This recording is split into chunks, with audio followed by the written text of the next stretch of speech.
Island में दूर दूर तक गुलामों के चीखने और चिल्लाने की आवाज गूंज रही थी, क्योंकि ब्रिटिश अधिकारी उन्हें कोड़े से मार रहे थे। उन मजदूरों या गुलामों ने कोई गुनाह नहीं किया था, बल्कि इस पिटाई के पीछे उनकी शारीरिक मजबूती और सहनशीलता का टेस्ट लिया जा रहा था। ये हाल था गुलामों की सबसे बड़ी मार्केट का, जहां हर रोज मजदूरों की पिटाई करके उन्हें बेचा जाता था और फिर दूसरे देशों में काम करने के लिए भेज दिया जाता था।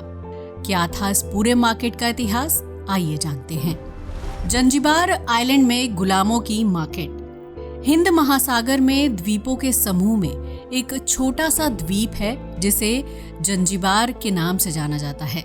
वर्तमान समय में यह आइलैंड तंजानिया के अंतर्गत आता है, जहां लौंग और काली मिर्च जैसे खड़े मसालों की खेती की जाती है। इस आइलैंड का इतिहास से गहरा ताल्लुक है, क्योंकि यहाँ गुलामों का बाजार लगता था। इतिहासकारों की माने तो जंजीबार में 8वीं शताब्दी के दौरान गुलामों का मार्केट लगना शुरू हुआ था, जबकि 17वीं और 18वीं शताब्दी के दौरान इस मार्केट में गुलामों की खरीद और बिक्री अपने चरम पर थी। शुरुआती दौर में जंजीबार पर ओमान का अधिकार हुआ करता था, लेकिन ओमान के शासक की मृत्यु होने के बाद उनके 2 बेटों ने सत्ता के लिए आपस में लड़ना शुरू कर दिया। फैसला किया गया कि ओमान की राजगद्दी पर बड़ा बेटा बैठेगा, जबकि छोटे बेटे को स्वतंत्र राज्य के रूप में जंजीबार सौंप दिया गया था। जंजीबार के पहले सुल्तान को माजिद के नाम से जाना जाता है, जिन्होंने लड़ झगड़ कर जंजीबार पर कब्जा कर लिया था, लेकिन उस द्वीप को अंग्रेजों की नजर से बचाकर रखना बिल्कुल भी आसान नहीं था। दरअसल जंजीबार द्वीप हिंद महासागर में था, जहां से गुलामों को एक जगह से दूसरी जगह भेजना आसान और कम खर्चीला होता था। अंग्रेजों ने माजिद से दोस्ती की और उसे जंजीबार की रक्षा करने का वादा किया, जबकि इसके बाद माजिद को खूब सारा पैसा और हथियार भी दिए गए थे। उस दौर में ज्यादातर देशों में बिजली नहीं थी, लेकिन जंजीबार पर कब्जा करने के लिए अंग्रेजों ने द्वीप पर राजा के लिए आलीशान महल बनवाया था और उस महल में बिजली और खाने पीने की भरपूर व्यवस्था थी। वहीं इस सुख सुविधा के बदले अंग्रेज जंजीबार आइलैंड में गुलामों का एक बड़ा बाजार लगाया करते थे, जहां गुलामों को पेड़ से बांधकर उन्हें कोड़े से मारा जाता था। कहते हैं कि जो गुलाम पिटाई के दौरान चीखता चिल्लाता नहीं था, उसे ज्यादा कीमत पर बेचा जाता था। वहीं बच्चों की भी गुलाम मार्केट में बहुत मांग थी, जबकि लड़कियों और महिलाओं को मुंह मांगे कीमत पर बेचा और खरीदा जाता था। जंजीबार में अंग्रेजों की खरीद फरोख्त का शिकार होने वाले लोग स्थानीय थे, लेकिन जंजीबार के राजा को इस बात से कोई फर्क नहीं पड़ता था। दरअसल गुलामों की बिक्री का एक हिस्सा राजा को दिया जाता था, इसलिए उसे गुलामों के चीखने चिल्लाने या फिर तकलीफ से कोई खास फर्क नहीं पड़ता था। जंजीबार में अरब देशों के अधिकारी आते थे, जो गुलामों को ऊंचे दामों पर खरीदते थे। उस दौर में गुलामों की जिंदगी बहुत ही मुश्किल होती थी, जिन्हें एक ही कमरे में ठूस ठूस कर रखा जाता था और खाने के लिए भरपेट खाना भी नहीं दिया जाता था। बाजार में जब गुलामों की बोली लगाई जाती थी, तो उन्हें पेड़ से बांधकर बुरी तरह से मारा जाता था। वहीं जिस गुलाम की बिक्री नहीं होती थी, उसे अगले दिन के व्यापार के लिए कमरे में बंद कर दिया जाता था। इस दौरान गुलामों के जख्मों पर किसी तरह की दवाई नहीं लगाई जाती थी और ना ही उनका इलाज किया जाता था, जिसकी वजह से कई गुलाम घायल होने के बाद बुरी तरह से बीमार हो जाते थे और अगले दिन बाजार में पिटाई खाने के दौरान उनकी मौत हो जाती थी। इस गुलाम मार्केट में महिलाओं की भी बोली लगाई जाती थी, जिन्हें बेचने से पहले अंग्रेज अधिकारियों की सेवा करनी होती थी। इस दौरान अंग्रेज अधिकारी गुलाम महिलाओं और बच्चियों के साथ शारीरिक संबंध बनाते थे। वहीं जब महिला गर्भवती होकर बच्चे को जन्म देती थी, तो उस बच्चे को भी गुलामी भरी जिंदगी जीनी पड़ती थी। ऐसे बच्चों पर अंग्रेज अफसरों का अधिकार होता था और वो बच्चों को अपनी मर्जी से किसी भी देश को बेच सकते थे, जबकि उन बच्चों से किसी को कोई लगाव नहीं था। ऐसा नहीं है कि जंजीबार में सिर्फ ब्रिटिश अधिकारी ही गुलामों का बाजार चला रहे थे, बल्कि इसमें जर्मनी और पुर्तगाल जैसे देशों का नाम भी शामिल था। इन देशों में गुलामों से दिन रात काम करवाया जाता था, जबकि इसके बदले उन्हें जिंदा रहने लायक खाना और कपड़े दिए जाते थे। चूंकि वो सभी लोग गुलाम थे, इसलिए वो अपने अधिकारों के लिए किसी से लड़ाई नहीं कर सकते थे। जिस आइलैंड में गुलामों का बाजार लगता था, वहां राजा खुद इस बाजार से मोटी कमाई कर रहा था। अफ्रीका से बड़े पैमाने पर लोगों को नौकरी के बहाने जंजीबार आइलैंड तक लाया जाता था, जहां उन्हें गुलामों भरी जिंदगी जीनी पड़ती थी। वहीं जो लोग पहले से ही जंजीबार आइलैंड पर रहते थे, वो अपने इलाके में रहकर भी गुलाम बन गए थे। दूसरे देशों से आने वाले गुलाम कई बार जहाज से समुद्र में छलांग लगा लेते थे, जिससे उनकी मौत हो जाती थी। वहीं कई बार समुद्री यात्रा इतनी लंबी होती थी कि जहाज में ठूस ठूस कर भरे गए मजदूरों का दम घुटने लगता था, या फिर वो महामारी की चपेट में आ जाते थे, जिसके बाद उनकी मौत हो जाती थी। जिस जहाज में गुलामों को भरकर ले जाया जाता था, उसके कर्मचारी मृत गुलामों की लाशों को समुद्र में फेंक देते थे। उस दौर में गुलामों को अंतिम संस्कार का हक भी नहीं मिल पाता था, जबकि एक बार जंजीबार आइलैंड पहुंचने के बाद उनके घर वापस लौटने के सपने हमेशा हमेशा के लिए खत्म हो जाते थे।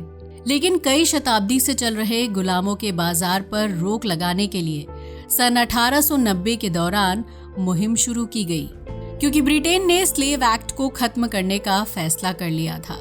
दरअसल एशिया और अफ्रीका में लोगों को गुलाम बनाने और उनसे जबरदस्ती काम करवाने के मामले बड़े पैमाने पर सामने आ रहे थे, जिसकी वजह से दूसरे देशों ने इस तरह की कार्यवाही का विरोध करना शुरू कर दिया था। कई गुलाम देशों में गुलामों पर किए जाने वाले अत्याचारों में कमी आने लगी, जबकि लोगों को खुलेआम जबरदस्ती एक जगह से दूसरी जगह नहीं ले जाया जाता था। हालांकि गुलामी को गैर कानूनी घोषित किए जाने के बाद भी जहाजों में चोरी छिपे गुलामों को लाया और ले जाया जाता था, जबकि अरब देशों में उन गुलामों को बेच दिया जाता था। इस दौरान जंजीबार के शासक भी बदलते रहे, जबकि सन 1896 में खालिद ने जंजीबार की सत्ता पर कब्जा कर लिया था। इससे पहले जंजीबार के नए शासक का चुनाव अंग्रेजों की सहमति से किया जाता था, क्योंकि जंजीबार ब्रिटिश कॉलोनी के अंतर्गत आता था और अपनी मर्जी का राजा होने पर अंग्रेजों के लिए शासन चलाने में ज्यादा आसानी होती थी। लेकिन जब खालिद जंजीबार का नया शासक बना तो उसने अंग्रेजों से सहमति नहीं ली और इस बात से ब्रिटिश अधिकारी काफी ज्यादा नाराज हो गए थे। ब्रिटिश अधिकारियों को शक था कि खालिद ने जंजीबार के पुराने शासक यानी अपने चाचा को जहर देकर मारा है, जबकि खालिद गुलामों के व्यापार को बढ़ावा भी देता था। इससे पहले अंग्रेज गुलामी के बाजार को खत्म करने की कोशिश कर रहे थे, लेकिन अब उन्हें डर था कि खालिद जंजीबार का शासक बनने के बाद गुलामी के बाजार को बढ़ावा देगा और इससे अरब देशों को फायदा मिल सकता है। जंजीबार में रहने वाले ब्रिटिश अफसरों ने खालिद को समझाने की कोशिश की और उसे अंग्रेजों के साथ हाथ मिलाने का सुझाव दिया, लेकिन खालिद ने अंग्रेजों का हुक्म मानने से इनकार कर दिया। इसके बाद अंग्रेजों ने खालिद को डराने के लिए जंजीबार पर हमला करने का संदेश भेजा था, जबकि खालिद ने अंग्रेजों से युद्ध करने के लिए सहमति दे दी थी। खालिद को पता था कि अंग्रेजों के पास बड़ी सेना है, इसलिए उसने स्थानीय लोगों की मदद से 3000 सैनिकों की एक फौज बनाई और इस फौज को महल के सामने खड़ा कर दिया। जंजीबार के लोग अपने शासक के लिए जान देने के लिए मजबूर थे, जबकि दूसरी तरफ अंग्रेजों ने जंजीबार आइलैंड और उस पर बने महल को खाली करने का आदेश दे दिया था। जंजीबार में उस महल को अंग्रेजों ने ही बनवाया था, जहां राजा के साथ साथ बड़े ब्रिटिश अधिकारियों के ठहरने की अच्छी व्यवस्था हुआ करती थी। लेकिन खालिद ने महल खाली करने से साफ इनकार कर दिया, जिसके बाद अंग्रेजों और खालिद की सेना के बीच युद्ध होना तय था। उस समय ब्रिटेन के 2 जहाज पहले से ही जंजीबार तट के पास थे, जो अमूमन वहीं पर तैनात रहते थे और आइलैंड की रक्षा करते थे। उन जहाज़ों में ब्रिटिश सैनिकों के साथ हथियार और बमबारी करने का सामान था, लिहाजा सैनिकों ने कार्रवाई करते हुए जंजीबार के महल पर हमला करना शुरू कर दिया। ये कार्रवाई लगभग 2 मिनट तक ही चली थी कि महल का ज्यादातर हिस्सा टूटकर बिखर चुका था, जबकि महल के बाहर खड़े सैनिक भी ब्रिटिश अधिकारियों की गोली का निशाना बन चुके थे। आम लोग अपनी जान बचाने के लिए इधर उधर भाग रहे थे, जबकि इस दौरान ब्रिटिश सेना जंजीबार के महल में दाखिल हुई और वहां लहरा रहे सुल्तान के झंडे को हटाकर ब्रिटिश झंडा लगा दिया गया। इसके साथ ही समुद्र से जंजीबार पर हमला कर रहे ब्रिटिश सैनिकों ने बमबारी और गोलाबारी पर रोक लगा दी थी, जबकि ये पूरा युद्ध सिर्फ 38 मिनट के अंदर ही खत्म हो गया था। यही वजह है कि इसे दुनिया का सबसे छोटी अवधि तक चलने वाला युद्ध माना जाता है, जिसमें जंजीबार के 500 से ज्यादा सैनिक मारे गए थे, जबकि ब्रिटिश सेना का सिर्फ एक सिपाही घायल हुआ था। हालांकि इस युद्ध में सुल्तान खालिद की मौत नहीं हुई और ना ही वो अंग्रेजों के हाथ लग पाया, क्योंकि जब अंग्रेजों ने महल पर हमला करना शुरू किया था तो सुल्तान अपने परिवार और कुछ नौकरों के साथ महल के पिछले रास्ते से भागने में कामयाब हो गया था। बताया जाता है कि सुल्तान खालिद अपने परिवार के साथ कई साल तक छिपकर रहा था ताकि ब्रिटिश सेना उसे गिरफ्तार ना करे और बाद में वो तंजानिया चला गया था। सुल्तान खालिद के भागने के बाद जंजीबार पर अंग्रेजों ने पूरी तरह से कब्जा कर लिया, जबकि अब जंजीबार को किसी तरह के शासक या फिर सुल्तान की जरूरत भी नहीं थी। इस घटना के बाद अंग्रेजों ने जंजीबार में गुलामों के बाजार पर रोक लगाने का काम शुरू किया, क्योंकि इससे पहले जंजीबार के सुल्तान ही गुलामी के बाजार को बढ़ावा देते थे और उससे मिलने वाले मुनाफे से ऐशो आराम की जिंदगी बिता रहे थे।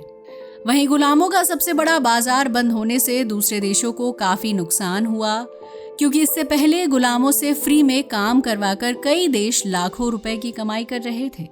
बताया जाता है कि जंजीबार में आधिकारिक रूप से गुलामों का बाजार बंद हो गया था, लेकिन दूसरी तरफ चोरी छिपे कई साल तक ये बाजार यूं ही चलता रहा था और गुलामों को हज के बहाने मक्का ले जाकर बेच दिया जाता था।